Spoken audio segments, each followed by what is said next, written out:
Bapak Ibu, saudaraku yang terkasih, saya menyampaikan sebuah renungan singkat yang bertemakan balok di mata tak terlihat.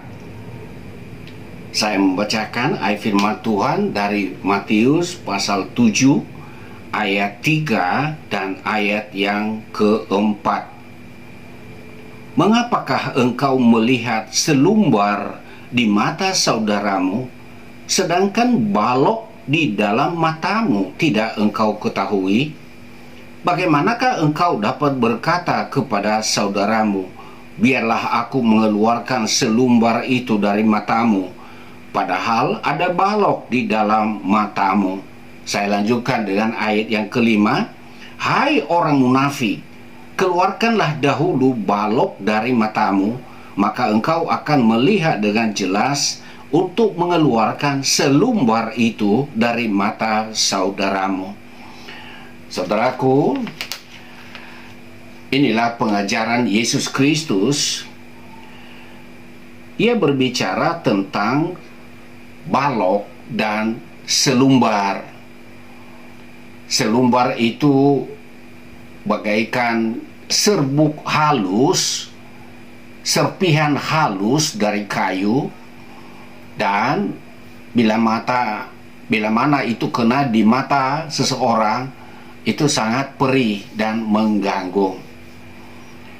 Yesus berbicara kepada orang-orang yang sedang mendengarkan Dia, yang hidupnya penuh dengan kemunafikan.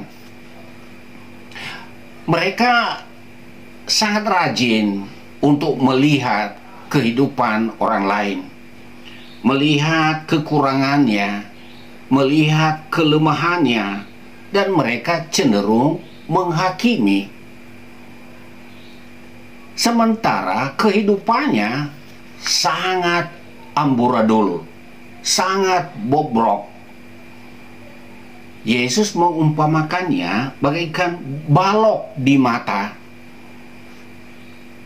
Dalam keadaan normal, tidak mungkinlah mata kita yang sehat tidak melihat balok yang ada di depan mata kita.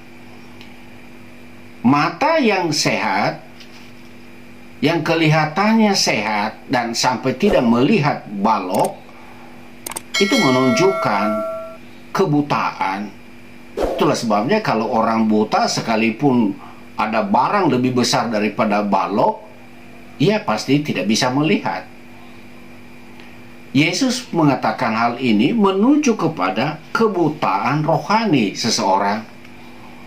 Dan ketika orang buta secara rohani, dia punya kesenangan untuk melihat kehidupan orang lain, mencampuri kehidupan orang lain, mengintervensi kehidupan orang lain, berkata ini dan itu, dan bersifat menghakimi. Karena kecenderungannya itu mengurusin kepentingan orang lain, sampai-sampai dia sudah tidak ada lagi waktu untuk mengurus diri sendiri. Tidak ada peluang baginya untuk introspeksi diri sendiri. Dan itulah sebabnya Yesus mengecam orang yang memiliki sikap ini dan disebutkannya sebagai orang munafik. Hai orang munafik. Apa yang Yesus katakan? Bereskan dulu dirimu. Lihatlah balok yang ada di dalam kehidupanmu. Keluarkan dulu balok itu, baru engkau mengurus orang lain, mengurus sesamamu. Saudaraku, dalam kehidupan interaksi sosial, hal-hal seperti ini seringkali terjadi. Kita harus bisa membedakan untuk memberikan kritik yang membangun, nasihat yang membangun. Itu lain soalnya. Tetapi apa yang disebut Yesus di sini sebagai tindakan kemunafikan atau gaya hidup yang penuh kemunafikan, ini sangat tercela. Karena orang ini menganggap dirinya sangat baik. melihat dirinya sebagai pribadi yang sempurna. Semua kebobrokan hidupnya seolah-olah tidak ada. Padahal orang lain melihat, oh, kamu saja modelnya udah rusak begitu, masih merasa dirimu benar. Kelakuanmu sudah seperti itu, masih merasa diri lebih suci daripada orang lain. Saudaraku, di hadapan Tuhan tidak ada manusia yang sempurna. Semua kesalehan manusia di hadapan Allah hanya bagaikan kain kotor. Jadi jauh lebih tepat dan bijaksana bila mana kita melihat diri kita terlebih dahulu. Dan jangan punya kecenderungan untuk menghakimi orang lain. Itu adalah sikap munafik yang sangat tercela.